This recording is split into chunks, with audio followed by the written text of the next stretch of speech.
Hi, I'm Mariah Moore, and for my project I chose to do sculptures that don't necessarily have a gender identity. And I made the first one, which I showed a picture of what I was trying to copy at the beginning, and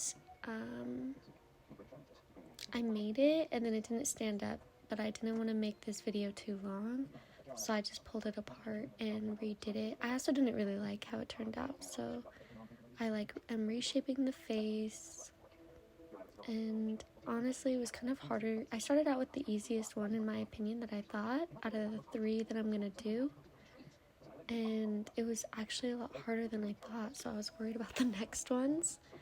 But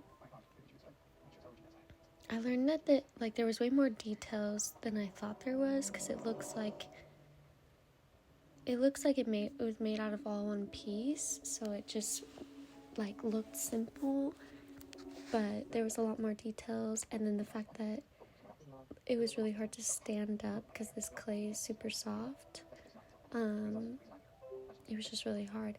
I am using air dry clay, and I'm just using a little bit of water and the scoring and scratching method to get these pieces attached. You can see the little body and then the head. And the interesting thing about these is the arms weren't the same length and they weren't really the same shape. And I thought that was really interesting out of the sculpture, because everything else was super symmetrical. Even the face, it was really symmetrical, and the body, and then the arms were just a little bit uneven, which I thought was interesting. And this face has more of a narrow face, which I connect to as more of a feminine face, but it also didn't have it had flat chest, just a straight body, and it definitely didn't, in my opinion, did not have a gender identity at all within it. It was just a figurine. This figurine is also called Lega carved ivory figure. It is in the Carlo Monzino collection. It is about 14.5 centimeters in real height, and I think I got it somewhere close to 14 centimeters. I think a little bit smaller. And you can see it leaning back right now. Did not want to stay up, but I eventually got it to stay, and when it's dry, I'm hoping that it'll have more of a structure that way too. I did add coils around his neck too, just for extra stability. So you see me doing that here. The balance of this piece was just really hard because his head was so much bigger than his body. But this was also, again, not made out of clay. It was made out of carved ivory. So I think it was just a different medium. And it was definitely harder. Well, probably not, because they had to carve this, but it was harder to get it balanced.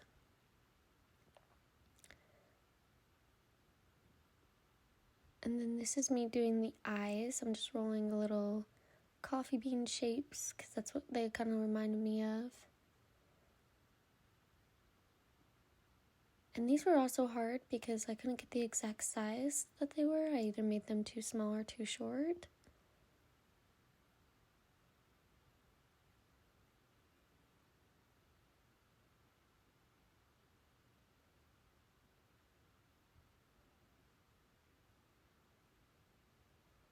I had to actually dry it against something, because it did stand up when I would get it in the right position, but I think it was just so wet that it kept folding down on itself. So I think it will stand when it's dry.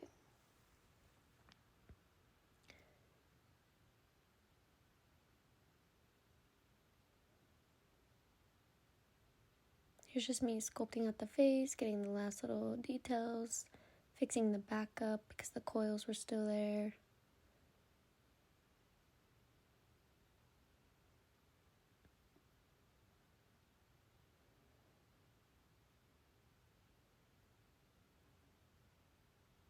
And then I think this is me right here doing the lips right now.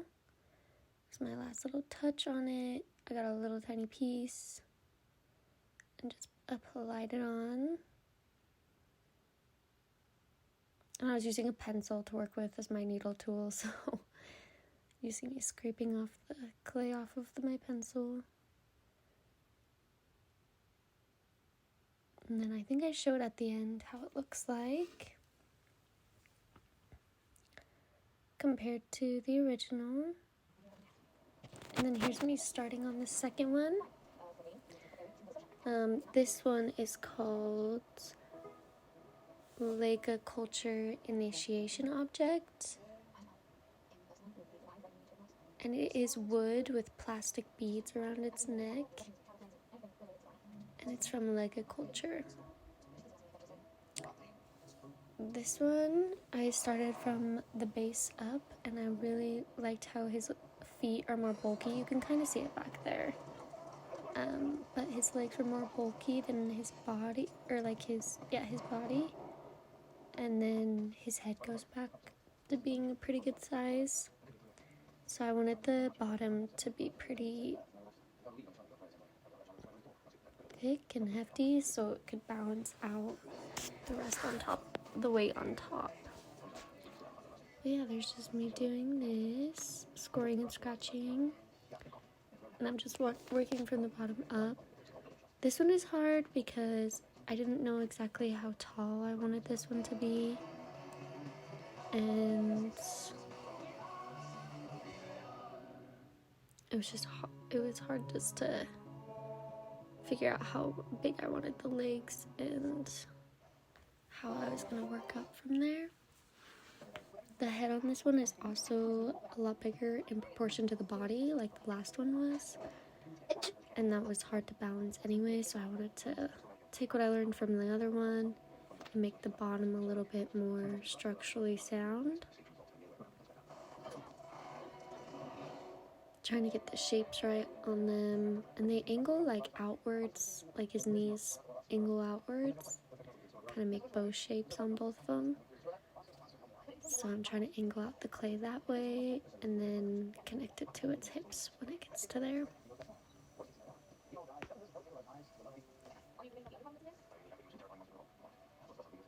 So far, I think that this one is more difficult than the first one.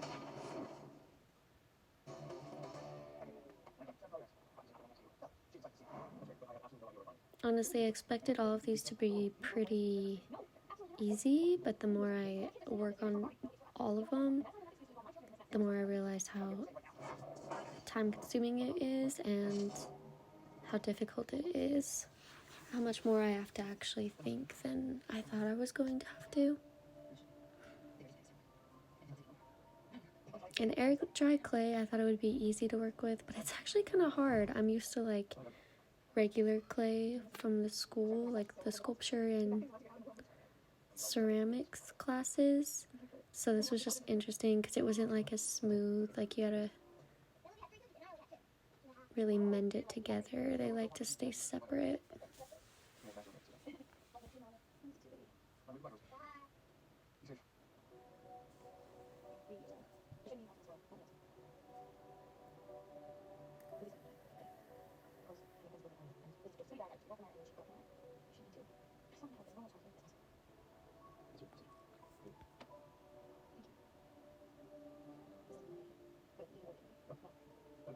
Here I start on the body, or the hips I mean. And the hips and the body become really thin. And so I'm not worried about that so much when coming to attaching it to the legs and it's staying up. But I'm worried for the rest of the body that it's not gonna stand up. Again, you can hear my TV in the background, but that's just because I like white noise when I'm working on art projects like this. I think it helps pass the time. And yeah, I'll continue in another video. It just doesn't all fit in this video. So yeah.